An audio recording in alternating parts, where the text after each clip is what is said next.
למרות המכנסיים, כשהיא פוגשת אותנו ככה בשיער ארוך, מפוזר בפשטות, בפנים נטולי איפור, לא קשה לדמיין את אסתר הילדה הדתייה שגדלה כאן במושבה הגרמנית. מה שיותר קשה להבין זה את הקשר שלה לדוגמנית הזאת מהטופ מודל.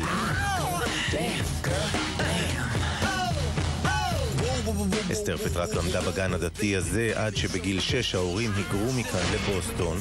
היא התחנכה בבית ספר חרדי ידוע. דוגמנות זו לא אופציה במקומות האלה. כשהגיעה הטופ מודל, זו הייתה הפתעה לא ממש טובה לכל הקהילה. את כל החיים שלי רציתי לעשות דוגמניות, אבל המשפחה שלי רוצה לימודים ותואר ראשון, תואר שני.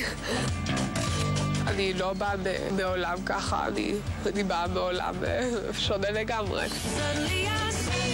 האודישן לצוות האופנתי של אמריקה הנחית מכה אכזרית על העבר הדתי של אסתר. My chest size is 30G. Where are they? זה היה מוזר לי, כי אני ככה בחדר עם 30-40 אנשים,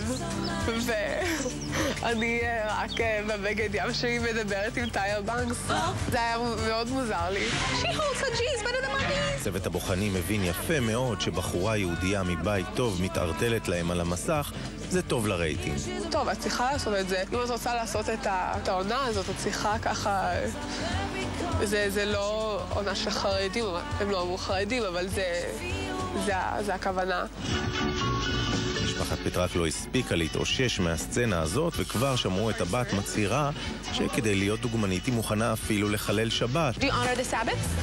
I do. With America's Next Top Model, the girls are working every single day, no days off. So I would do it. I would do it. I want a nasty little Jewish princess.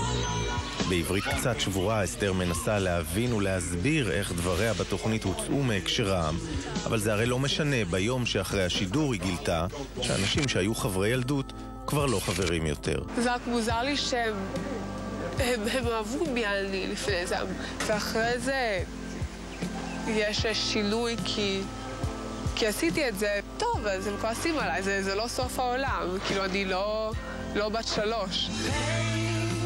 כדי לברוח מהעמולה שנוצרה סביבה בארצות הברית, אסתר נחתה כאן בישראל. לראשונה אחרי 12 שנים היא חוזרת אל הבית הישן, אל גן הילדים, אל בית הכנסת השכונתי. קצת סוג קטן של בריכה. כל התגובות. כל התגובות ובעיות. אבל אפילו כאן בירושלים מציצים, מסתבר, לריאליטי שקובע את הדוגמנית הבאה של אמריקה. ניצחת?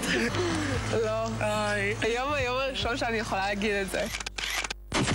You know, it was just nothing. We are launching the next fashion star in Italian Vogue, and she's just a little boring. אסתר הודחה השבוע בפרק השמיני. My curvy sister here. כרגע היא כאן, רוצה להתגייס לצה"ל, מבינה שפה אולי תוכל לקבוע לעצמה יותר בקלות איפה נגמרת אסתר הדתייה, ומתחילה אסתר הדוגמנית. אני קצת מנסה לעבוד כדוגמנית בארץ, אז אם מישהו רוצה... I want a nasty little Jewish princess with long